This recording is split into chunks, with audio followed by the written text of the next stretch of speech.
how do you realistically find time to do what you love while still making a living? Now, it's just an interesting question because at some level it sort of implies that you can't do both. You can't either make a living at doing what you love or you can't love what you do to make a living. And sometimes that is true. And often what happens is people think the only way then to do what they love and make a living at it is if they get paid to do whatever their hobby is. So if they love snowboarding, then they would want to be a professional snowboarder or something of that nature. And so I want to sort of step back a little bit because people often think that doing what you love is doing a specific activity. But my experience is that doing what you love is actually a little different. It's doing a skill. It's actually doing something that you're good at. Most people love doing what they're best at. And what you're best at is a skill that will often transcend an activity. So let me give you an example. When I was in high school and in college, I did a lot of horseback riding, and I really enjoyed riding horses and being around horses and doing all those kinds of things. And then when I graduated from college, I worked a straight up office job. I had to put on a tie to go to work every day, and I was in a building from 8 in the morning till 5 at night, and it was as far from horseback riding as possible. But what I found completely surprised me. I found that I actually loved what I was doing. And it took me many more years to look back and realize that there was something that I was missing, and that was that I was using the same skill in both those places. When I was doing horseback riding in the summer, I was teaching people how to ride and taking them on a trail ride.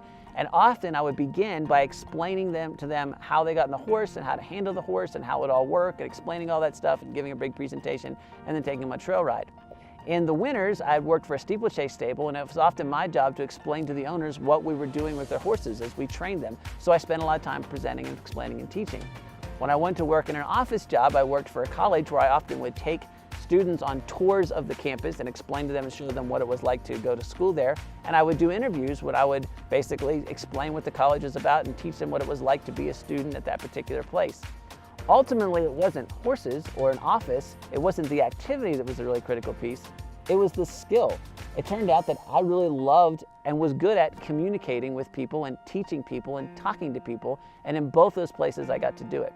So when you're thinking about how do you do something you love and still make a living, my advice would be to stop focusing on the activity and instead focus on the skill. What is it that you like to do and that you're good at? And when you can find a situation where you're doing that more often, you will probably also find a situation that will both be doing something that you love and be doing something that you'll ultimately gain the most reward for because you'll be highly skilled at it. And highly skilled people always earn more than those who aren't. So what is your skill? Share with us in the comments below and tell us what is the skill that you'd like to focus on building right now. Not the activity. I don't want to know what activity that you want to do. I want you to think about what skill that you have that you'd like to continue to work on and get better at. What is it that you have a core ability that you have to do? So here's mine.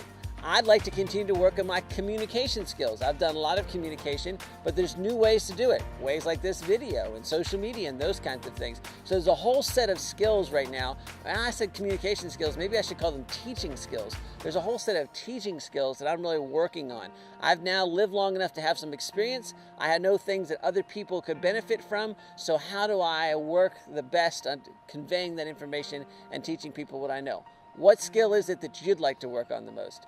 Share with us in the comments below. Don't forget to like this video if you like it, subscribe if you're not subscribed, and thank you so much for watching.